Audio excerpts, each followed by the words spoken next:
The secret I never told. I never thought silence could feel like betrayal. But sometimes, the things we don't say cut deeper than the words we do. When I walked out of the clinic that cold February morning, the city lights blurred through my tears. My hands trembled as I clutched the paperwork, my body aching from what I had just done. I had ended a life that could have tied us forever. And I did it without telling him, without telling my husband that I had been pregnant at all. To him, I went to the doctor for a routine checkup. To him, nothing had changed. To me, everything had. The reason people will judge me for this, I know. They will say I should have trusted him, that marriage is built on honesty, that secrets are poison. But what they don't understand is the weight I carried in my heart. My husband was charming, yes. Successful, yes. But he was also unpredictable, quick-tempered, controlling, and in love with the idea of fatherhood more than the reality of nurturing a child.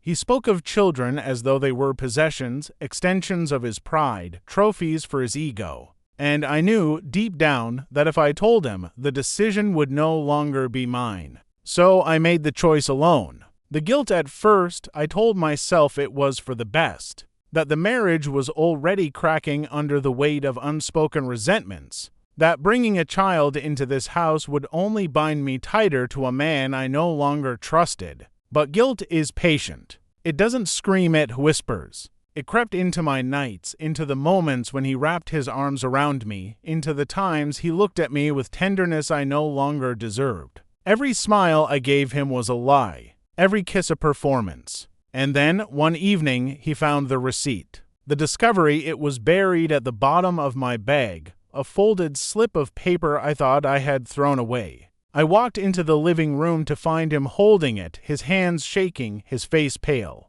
"What is this?" he asked, his voice hollow. My throat closed.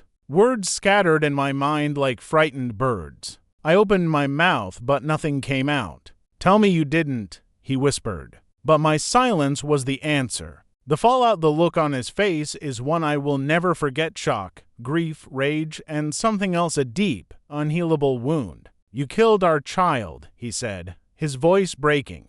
"And you didn't even tell me." Tears burned my eyes. I was scared, I whispered. "You would have forced me into it. You would have made it your decision, not mine." His fist slammed the wall, leaving a jagged hole in the plaster. "It was our decision to make, not yours alone." But in my heart, I knew he was wrong. And yet, in that moment, I also knew our marriage was finished, because trust had shattered on both sides. The aftermath days turned into weeks. We barely spoke. He slept in the guest room. I avoided his eyes at breakfast, and he avoided mine at night. The house became a museum of silence, filled with ghosts of conversations we would never have. Sometimes I caught him staring at me with a look of pure betrayal. And sometimes I caught myself wondering if I had betrayed not just him, but myself as well. Because the truth was, in choosing freedom, I had lost everything else. The secret I never told continuation. The night after he found the receipt, I couldn't sleep. I lay in bed staring at the ceiling while the sound of his pacing echoed from the guest room. Every creak of the floorboards felt like an accusation. My chest tightened with guilt, but beneath it, there was also defiance. Yes, I had made the choice alone. But hadn't I always been alone in this marriage? The distance. The next morning, he didn't look at me when I walked into the kitchen. His coffee sat untouched, his hands gripping the edge of the table as though it was the only thing holding him steady. "Are you going to say anything?" I asked quietly. His eyes lifted, cold and sharp. "What is there to say? You've already decided I don't matter. You've already shown me what my opinion is worth." I swallowed hard. It wasn't about your opinion. It was about my body, my choice. His laugh was hollow. "Don't call it a choice. Call it what it is: betrayal." The word hung in the air, heavy and final. The war in the house, our home, became a battlefield of silence. He stopped touching me, stopped sharing his day, stopped asking about mine. Meals were eaten at opposite ends of the table.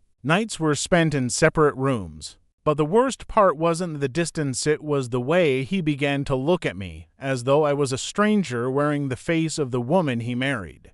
Sometimes I caught him staring at me in the dark, his jaw clenched, his hands balled into fists. I didn't know if he wanted to cry or scream. Maybe both. The confession weeks later, the dam finally broke. "I can't live like this," he said one evening, his voice cracking. "I can't look at you without seeing what you took from me." From us? Tears burned my eyes. Do you think it was easy for me? Do you think I walked into that clinic without tearing myself apart inside? Then why didn't you come to me? He shouted. Why didn't you trust me? Because I don't trust you. The words exploded from my lips before I could stop them. The room fell silent. His eyes widened, wounded more deeply by those 4 words than by the abortion itself. And in that silence, I realized the truth. It wasn't just the secret that destroyed us. It was everything beneath it, the years of resentment, the fear, the lack of trust. The secret was only the spark. The fire had always been waiting.